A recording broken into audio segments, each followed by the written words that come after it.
দেশে আইনশৃঙ্খলা পরিস্থিতির অবনতি হওয়ায় স্বরাষ্ট্র উপদেষ্টা লেফটেন্যান্ট জেনারেল অবসরপ্রাপ্ত মোহাম্মদ জাহাঙ্গীর আলম চৌধুরীর পদত্যাগে সরব হয়েছে বিভিন্ন সংগঠন, প্ল্যাটফর্ম, নাগরিকরা। গতকাল রোববার মধ্যরাতে ক্যাম্পাসে বিক্ষোভ মিছিল করেন ঢাকা বিশ্ববিদ্যালয়ের সাধারণ শিক্ষার্থীরা। পদত্যাগের প্রসঙ্গে সোমবার স্বরাষ্ট্র উপদেষ্টা প্রেস ব্রিফিংয়ে সাংবাদিকদের বলেন, পদত্যাগ তো পদত্যাগ, অনেকে আমার জানাজাও পড়ে ফেলেছে।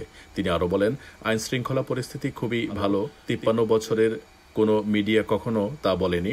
পরিস্থিতি আগের মতোই রয়েছে, তবে সন্তোষজনক। ছোটখাটো ঘটনা ঘটেছে। শৃঙ্খলা পরিস্থিতি উন্নতি করতে বাহিনীগুলোকে নির্দেশনা দেওয়া হয়েছে উল্লেখ করে মোহাম্মদ জাহাঙ্গীর আলম চৌধুরী বলেন, আজ রাতে দেখবেন পরিস্থিতি কি হয়। অপরাধ ঘটলেই ডেভল হান্ট অপারেশনের মাধ্যমে ব্যবস্থাও নেওয়া হচ্ছে। আজ সন্ধ্যার পর থেকে অপারেশনে আরও জোরেশোরে নামবে।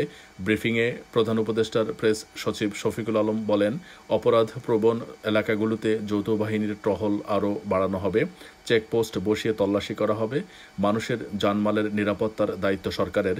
খুব দ্রুতই আইনশৃঙ্খলা পরিস্থিতির বিষয়ে দৃশ্যমান অগ্রগতি দেখা যাবে। আইনশৃঙ্খলা রক্ষাকারী বাহিনী যাতে দ্রুত ঘটনাস্থলে যেতে পারে সেজন্য তাদের মোটরসাইকেল দেওয়া হবে বলেও জানান প্রেস সচিব।